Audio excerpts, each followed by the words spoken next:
we were relocated about 5 times over the course of 26 days due to security concerns.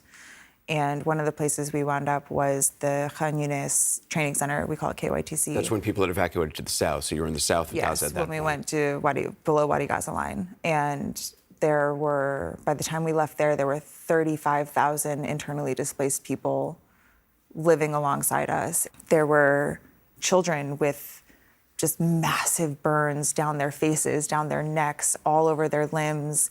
And because the hospitals are so overwhelmed, they are being discharged immediately after, and they're being discharged to these camps with no access to running water. There's 50,000 people at that camp now and 4 toilets.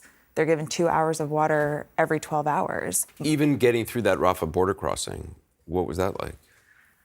They didn't leave our side for a second. The national staff? The national because staff. Because they feared for your safety, even at the border crossing. They made sure they were standing between us and desperate people. They made sure that they were talking to every official that they could find, trying to push us through, trying to get us on the bus, trying to get us out. And we're standing there and we're watching these incredible men who have sacrificed everything for us, who have sacrificed time with their families, their own physical safety, their own water supply they were giving to us.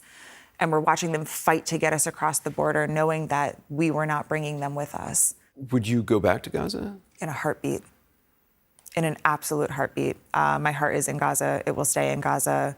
The Palestinian people that I worked with, both our national staff in the office as well as my staff at Indonesia Hospital, were some of the most incredible people I've ever met in my life.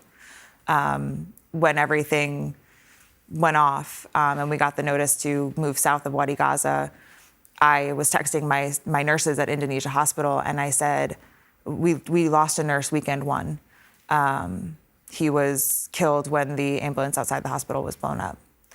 And I was texting them when we got the evacuation orders, and I said, did any of you move south? Did any of you get out? Like, are any of you coming down this way? And the only answer I got was, this is our community, this is our family, these are our friends.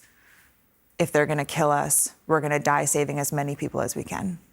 And I said, if I can ever have an ounce of the heart that you have, I will die a happy person. They were incredible.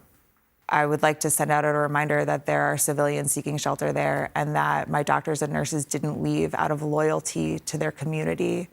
And I know that there is an idea being pushed right now that anyone that stayed behind is going to be considered some kind of a threat. And I want to remind people that the people that stayed behind are heroes. The people that stayed behind they know they're going to die, and they're choosing to stay behind anyway.